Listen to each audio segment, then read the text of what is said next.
প্রথম 20টি বিজোড় সংখ্যার সমষ্টি কত, বা প্রথম 30টি জোড় সংখ্যার সমষ্টি কত, বা প্রথম 40টি সংখ্যার সমষ্টি কত, বা এই প্রথম 40টি সংখ্যার সমষ্টি থেকে প্রথম 40টি বিজোড় সংখ্যার সমষ্টি কত বেশি বা কত কম, বা প্রথম 40টি জোড় সংখ্যার সমষ্টি থেকে প্রথম 40টি বিজোড় সংখ্যার সমষ্টি কত বেশি বা কত কম, এগুলি নির্ণয় করতে যদি বলা হয়, এটা হ্যাপাজেট তৈরি হয়ে যাচ্ছে মাথায়, তাই তো? কিন্তু না, এগুলোকে যদি একটা সিস্টেমেটিক ওয়েতে তুমি এগিয়ে যাও, তাহলে একদম সহজেই তার সমাধান করতে পারবে। মনে করো একটা ক্লাসে 20 জন পরীক্ষা দিয়েছে, তারা কে কত পেয়েছে তুমি জানো। এবার কয়জন গড় নম্বরের থেকে বেশি পেলো, বা কয়জন গড় নম্বরের থেকে কম পেলো, বা কয়জন গড় নম্বরের সমান সমান নম্বর পেলো, এই ধরনের সমস্যা যদি পরীক্ষায় আসে, ঘাবড়ানোর কিছু নেই। জাস্ট নির্দিষ্ট ওয়ে রয়েছে, সেই ওয়েতে তুমি এগিয়ে চলো, তাহলে তুমি কিন্তু একদম সঠিক উত্তরে পৌঁছে যেতে পারবে। তবে এক্ষেত্রে কোনো শর্ট ট্রিক বা কিভাবে অঙ্ক না করে উত্তর করব, এইসব নিয়ে ভাববে না। তোমাকে প্রথমে থরলি অঙ্কটাকে শিখতে হবে।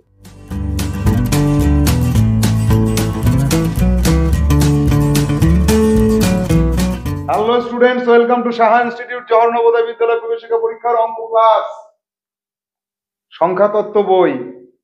তো আজকে আমরা সংখ্যাতত্ত্ব বইয়ে 1135 থেকে 1143 দাগ পর্যন্ত যে কয়টি সমস্যা পাবো, সেই সমস্যাগুলির সমাধান কৌশল সম্পর্কে আজকে আমরা শিখে নেব বোর্ড ওয়ার্কের মাধ্যমে। তোমার হাতে থাকবে খাতা পেন, সিডব্লিউ করবে, বোর্ডে যে সমস্যাগুলির সমাধান করেছে সেগুলোকে নোট ডাউন করে আমাকে দেখাবে, এবং আমি ক্লাসের শেষে যে এইচডব্লিউ দেবো বা অতিরিক্ত এইচডব্লিউ দেবো, সেগুলোর কালি উল্লেখ করে বলে দেবো, সেগুলোকে তোমাকে দেখাতে হবে ক্লাসের পরে নির্দিষ্ট সময়।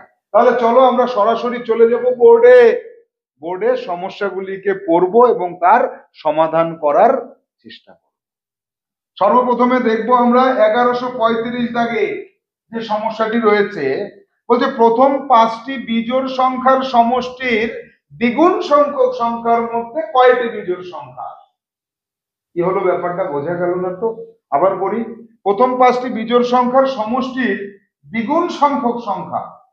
আচ্ছা, তার মানে প্রথম 5টি বিজোড় সংখ্যার সমষ্টি আগে করব, তার দ্বিগুণ করলে কত হয় সেটা জানবো, সেই সংখ্যা যত হবে তার মধ্যে কয়টা বিজোড় সংখ্যা আছে, তাই তো? বা জোড় সংখ্যা বলতে দেখা যাক। তাহলে প্রথম 5টি বিজোড় সংখ্যার সমষ্টি কত? 5 গুণ 5 25। এর দ্বিগুণ কত? 25 এর দ্বিগুণ কত? 25 গুণ 2 50। করবে খাতায় ভাবে লিখে লিখে করতে হবে আমাকে। এবার এই যে 1 থেকে 50 পর্যন্ত যে সংখ্যাগুলি রয়েছে, তার মধ্যে বিজোড় সংখ্যা কত আছে? অর্ধেক অর্ধেক থাকে। কেন? শেষেরটা জোড় সংখ্যা থাকলে অর্ধেক অর্ধেক হয়। তাহলে 25টি থাকে, সি অপশনে রয়েছে। তাহলে বিজোড় সংখ্যা কয়টি আছে? 25টি আছে। পরবর্তী সমস্যা দেখো, 1136 দাগে কি বলছে? প্রথম 6টি জোড় সংখ্যার সমষ্টির দ্বিগুণ সংখ্যক সংখ্যার মধ্যে কয়টি বিজোড় সংখ্যা আছে? সেম অঙ্ক। প্রথম 6টি জোড় সংখ্যার সমষ্টি কত? 6 গুণ 7, 6 7 42। 42 এর দ্বিগুণ কত? 42 গুণ 2 84। এভাবে লিখে লিখে করতে হবে তোমাকে। এবার 1 থেকে 84 পর্যন্ত যে রেঞ্জ পেলে, এর মধ্যে বিজোড় সংখ্যা আছে অর্ধেক অর্ধেক, অর্থাৎ 42টি বি অপশনে রয়েছে। এবার যদি বলা হতো এখানে যে বিজোড় সংখ্যা না বলে, বিজোড় না বলে জোড় যদি চাইতো, তাহলে কি করতাম? তাহলে কিন্তু সেম উত্তর হতো। এটার উত্তর হতো 25টি জোড় হতো, 25টি জোড় সংখ্যা হতো, আর এখানে 42টি জোড় সংখ্যা হতো। উভয় ক্ষেত্রে কিন্তু সমান হতো। কেন জানো?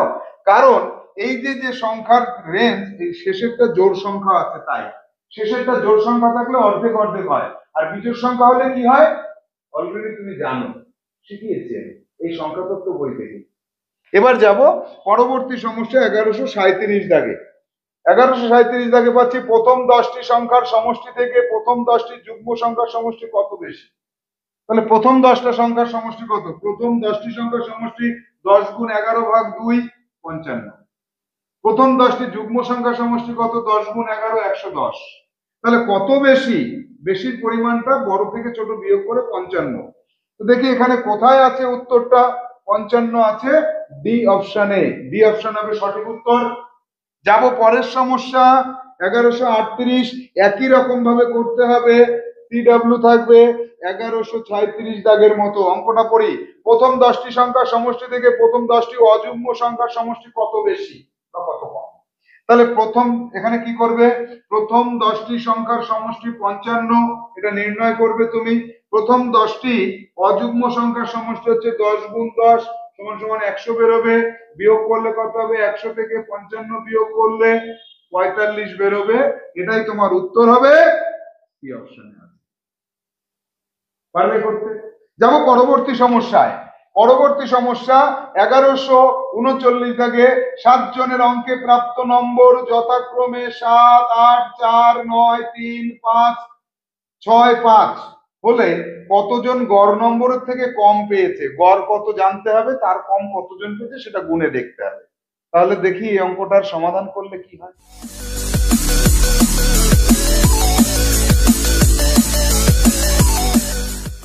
তো প্রথমে আমরা কি করব, সবাই যে নম্বরগুলো পেয়েছে সেই নম্বরগুলোকে যোগ করব। একজন পেয়েছে 7, একজন 8, একজন 4, একজন 9, একজন 3, একজন 6, একজন 5, তাহলে তাদের নম্বরগুলোকে যোগ করে আমি পেলাম 42।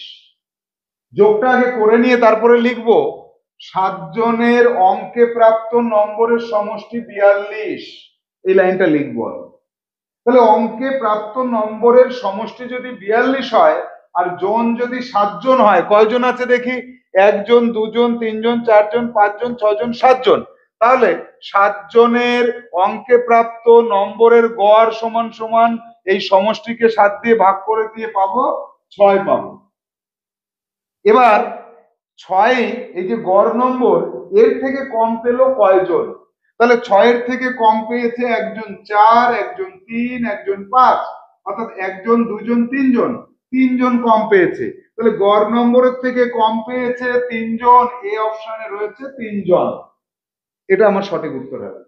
সেম অঙ্ক 1140 দাগে রয়েছে যে নম্বর পেয়েছে কজন? একজন পেয়েছে 7, একজন 8, একজন 6, একজন 4, একজন 9, একজন 5, একজন 3। এইখানেও 7 জন আছে। এই 7 জনের মধ্যে গড় নম্বরের সমান সমান কে পেয়েছে, কয়জন পেয়েছে? তাহলে সেম অঙ্ক, 7 জনের প্রাপ্ত নম্বরের সমষ্টি 42, 7 জনের প্রাপ্ত নম্বরের গড় 6। এবার 6-এর সমান সমান কজন পেয়েছে? ওখানে 6-এর সমান সমান 1 জন পেয়েছে। তাহলে উত্তর হবে 1 জন। উত্তর লিখতে হবে, সুতরাং গড় নম্বরের সমান সমান নম্বর পেয়েছে 1 জন। এভাবে উত্তরটা লিখতে হবে। এইভাবে পুরোটা লিখে এই অঙ্কটাও তোমাকে করতে হবে। পারবে তো এই অঙ্কটার মতো? আর একটা অঙ্ক তোমার এখানে বানাতে হবে, সেটা হচ্ছে স্টার চিহ্ন দিয়ে লেখো HW, তুমি নিজে তৈরি করবে। 7 জনের বা 8 জনও বলতে পারো, 7 জনের অঙ্কে প্রাপ্ত নম্বর যথাক্রমে 7, 8, 4, 3, 2, 5, 6 এরকম। কয়জন গড় নম্বরের থেকে বেশি নম্বর পেয়েছে?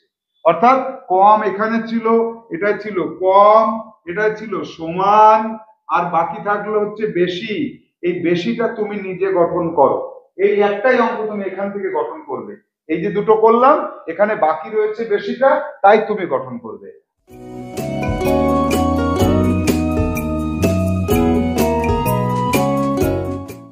1141 দাগে একটা সংখ্যা দেওয়া রয়েছে। এই সংখ্যাটির অঙ্কগুলির গড় কত?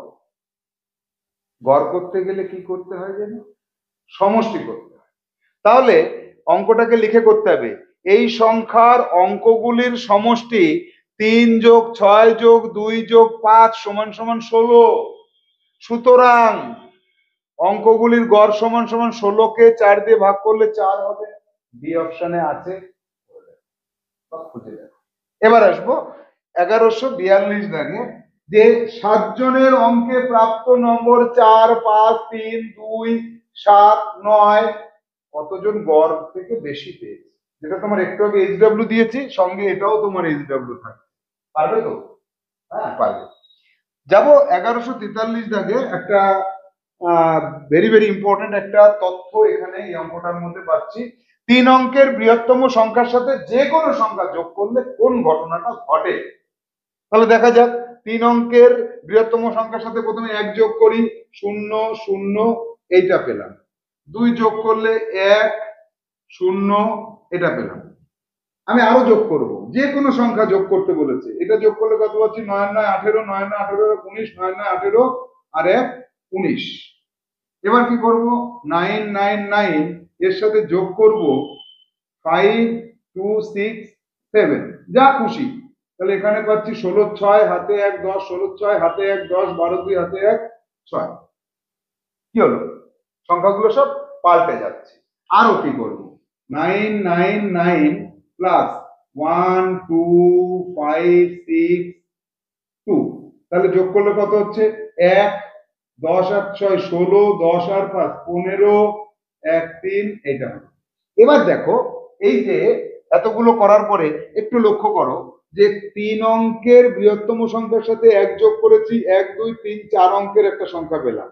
2 যোগ করেও 4 অঙ্কের সংখ্যা পেলাম। এটা যোগ করেও 4 অঙ্কের সংখ্যা পেলাম। এটা যোগ করেও 4 অঙ্কের সংখ্যা পেলাম। এটা যোগ করে 1 2 3 4 5 অঙ্কের একটা সংখ্যা পেলাম। অর্থাৎ 3 অঙ্কের বৃহত্তম সংখ্যার সাথে মিনিমাম 1 যোগ করার পরেই 4 অঙ্কের সংখ্যায় চলে গেল। অর্থাৎ 3 অঙ্কের সংখ্যাটি আর 3 অঙ্কের সংখ্যা থাকবে না, ওটা 4 অঙ্ক বা 5 অঙ্ক 6 অঙ্কের সংখ্যায় পরিণত হয়ে যাবে। এখানে অপশনে যেটা আছে সেটা হচ্ছে সংখ্যাটি বিজোড় হয় না, এরকম সবসময় হয় নাকি? সংখ্যাটি জোড় হলো, বিজোড় হলো, যা খুশি হতে পারে। এবার যাব বি অপশনে, সংখ্যাটি মৌলিক হয়। এবার কি ধরনের কথা? এই তো যৌগিক হয়েছে। হবে না, ওইসব কথা বললে এখানে চলবে না। এবার যাব সংখ্যাটির অঙ্ক সংখ্যা বাড়ে, কোনোটাই নয়। হ্যাঁ, সংখ্যাটির অঙ্ক সংখ্যা 3 অঙ্ক আর থাকবে না, 4 অঙ্ক হতে পারে, 5 অঙ্ক হতে পারে, 6 অঙ্ক হতে পারে, অর্থাৎ অঙ্ক সংখ্যা বেড়ে যাবে। এটাই হবে সঠিক উত্তর। তাহলে সি হবে সঠিক উত্তর, অঙ্ক সংখ্যা বাড়ে। তাহলে উত্তর লিখতে হবে, সুতরাং অঙ্ক সংখ্যা, সংখ্যাটি লিখবে, সংখ্যাটি অঙ্ক সংখ্যা বৃদ্ধি পাবে সমান সমান বি অপশনে উত্তরটা রয়েছে। এবার থাকলো তোমার এইচডব্লিউ, টোটাল এইচডব্লিউ 1135 থেকে 1143 দাগ পর্যন্ত সবকটা সমস্যা খাতায় ফ্রেশ করে লাল কালি দিয়ে প্রশ্ন, নীল কালি দিয়ে উত্তর করবে। সংখ্যা তত্ত্ব বইয়ের থেকে আমরা আগামী ক্লাসে এর পরবর্তী যে সমস্যাগুলি আছে সেগুলিকে দেখে নেব। ভালো থাকো, সুস্থ থাকো। এই বই থেকে সব থেকে বেশি প্র্যাকটিস করবে, কারণ একটা চ্যাপ্টার থেকে অনেকগুলি সমস্যা যদি এসে থাকে, এই চ্যাপ্টার থেকে আসে পরীক্ষা।